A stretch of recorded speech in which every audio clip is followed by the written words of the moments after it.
Weekly Feed. I'm Kyle Meredith. I'm sitting with the one and only Sharon Jones. How are you? I am doing great. I think we are all happy to see you. You know, it was a little scary year you had there, and you know, it was scary. Yeah, but it was so cool though that you you really took us all along for as much as you could with the public about your cancer and everything. And I don't think most people could have done that. Well, I think I'm glad everyone individually, you have to handle your life the way you feel comfortable. And I felt comfortable talking about it. Yeah. Because not only did, my fans say that I inspired them, but I was inspired by them. Yeah. By the positive things they sent me, all the love. Yeah. And all of that. We wishing you well, and take your time. Right. But we want you back, Take your time, but hurry up and come back, right. So, and all of that was just got me like, what, let me get out of here. I hear about a lot of people talk about, when they go through a cancer and everything, how different their life is afterwards. And luckily, that's something that most people don't know, the ins and outs of. Yeah. But as a musician, is it really like, there's, I guess, the cliche terms about the whole new outlook on life or whatever, but does it really change, and I'm talking about, once again, the musician kind of form, does it change the way you've done things in the past? One of the changes that, with me, is the way I'm eating, my lifestyle. Yeah. Don't get me wrong, I still eat, but it's like I'm doing the juices, the green drinks. Yeah, right. A nutritionist, when I was in Sharon Springs while I was going through the chemo, and I was up at the 1802 Beekman's house, Beekman Farms. They got all this. Everything I ate was natural, organic shit. That's what you do. You always take it. I remember I went in the store. Looking at the price. She said, "You never teach yourself how to food. Whatever you put in your body, you make sure that's good. Right. You pay for that. You can get some cheap clothes, but you make sure." And I'll never forget her telling me that. And so, just eating natural food and doing those drinks, and I healed so fast. Yeah. And I think, and I can tell the days if I miss, like I'm on the road. Right. And if, like these last couple of days, I didn't drink my drink like I wanted Yeah. to. I bought some in New York, but it's not the same as when I make them and put the spirulina and the gorilla and the hemp seeds and the chia seeds and the ginger and the spinach and it's a whole new lexicon right there. That's it. I'm like, this is good. So that had a lot to do with it. Yeah. And so one thing, they know that they couldn't turn me to a vegetarian. I'm like, no, it's not gonna happen. But the meat is not good, and the sugar feeds on the cancer. I'm like, you're not gonna worry about me with too much sugar. But basically just getting to learn to eat more greens, more vegetables, which I think could be good for any artist when you're doing this night after night after night. Salt, right. I stay away from the salt. Right. The pressure pills I used to take now, they didn't cut those back, and I don't even, just like everything has changed. Yeah. Of course, this all started when you're about to put out a record, give the people what they want, and it's a fantastic record. Hearing Retreat for the first time suddenly became a battle cry. Suddenly it's in this whole new light, Yeah. And it's kind of amazing.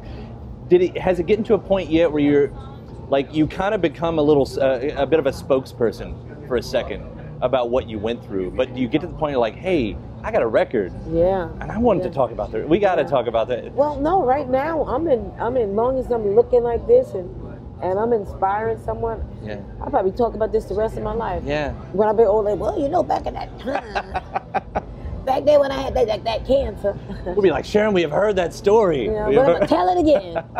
And it was a scary thing because, even still to this day, and every time I go back for my checkup, you'd be like, I know everything is okay, I know everything is great, but back there, like when I did my last 6 months checkup, woo. Right. My next one is December. Yeah. I'm waiting till the doctor tell you, you don't have to come 6 months, come another year. Right. So, but and then I was in the center, and I've had a woman and a man come up. She said, "This is my third time." I went and stayed away for a year or two, and it came back, and it's our third time. This guy, he was like fourth time, but the spirit was like, and I'm like, "What? How do you handle it?" He said, "I keep coming back. Yeah. I'm gonna keep fighting," and that's what you have to tell someone. You got to keep fighting. Well, it's great to have that coming from you. For you to have such a podium to be able to spread that, Oh. I do want to talk about some of the music, obviously. First off, though, and we'll get to the record, but you covered Goldfinger. And that's some big shoot. That's scary, I would think, for many people. And you just knock it out of the park. I don't know why I'm surprised, but was there ever a point where you're like, oh man, that's I worry about that sacred ground, I was worried about that last note. Yeah. You know, but it was all good. And we also did other songs, but that was the only one they chose. We did like push, push, in the bush. And what else did we do? I can't even remember the songs now because it was been a couple of years. Yeah.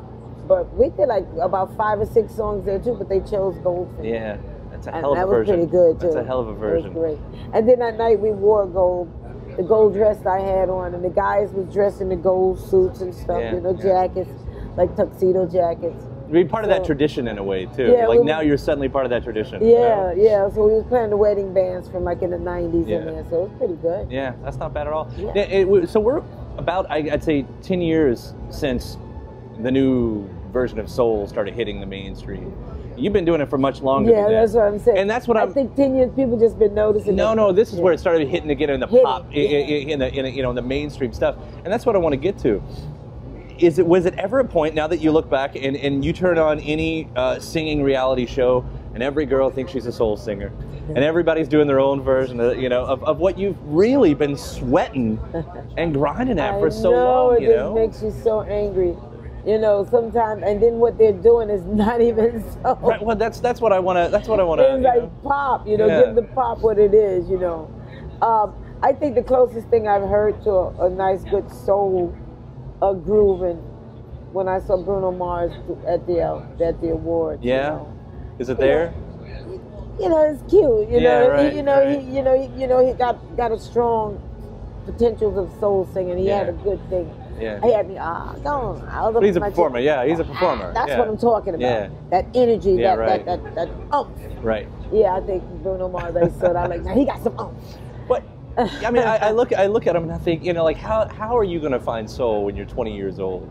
How are you going to do that? But at the same time, what I was watching 20 Feet from Stardom and Darlene Love and that whole bit, and they were talking about, it was the youth that brought that whole sound in there. That's what they say to you.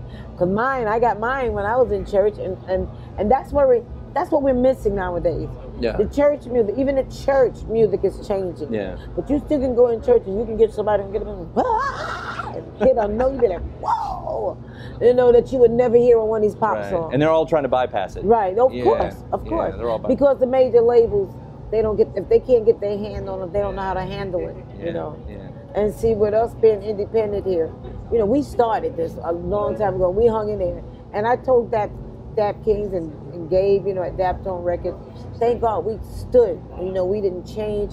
We didn't try to go up. Let's do a song that'd be more acceptable to mainstream. Right.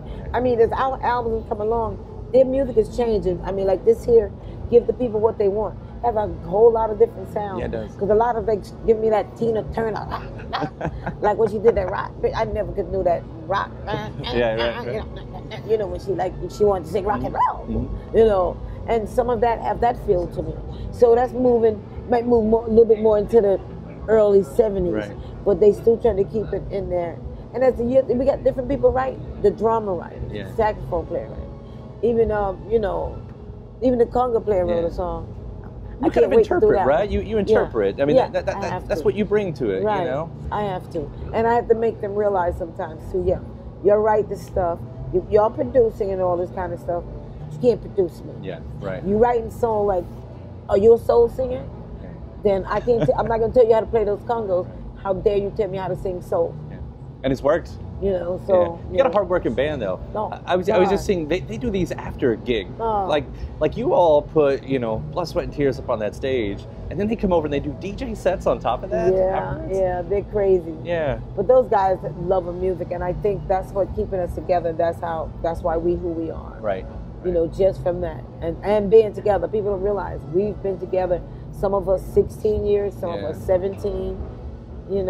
So you've got it 18. down. Yeah. I know you just got off tour from Europe on a bit of a review type of thing. Oh my God, I ain't even off tour. I'm still on it. No, really, until I go home. Yeah. Because we just flew in from Montreal. Oh, and look at this. I got this watch. They designed this, and inside they have Montrose clear, on the back. And I'm the first female At the Montrose that I've received. Really? Yeah. Yeah. Female artists. Well, I was thinking about that too, because there you all are overdoing the European, and they have their own romantic version, because it's an American sound. Oh my God. The style of music, it's an American sound.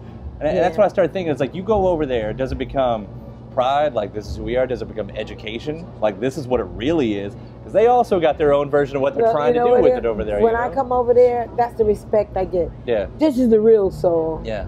And this is where we get this from, and she's the real deal. That's how you keep hearing I'm the real deal. Yeah. So yeah. Yeah. So it's never a point where you gotta go. You know. I ain't got no time. It's not like competition or anything like that. You know what? They can do whatever they want to. I will never be competitive because I know who I am, and I don't have to prove nothing to you young folks.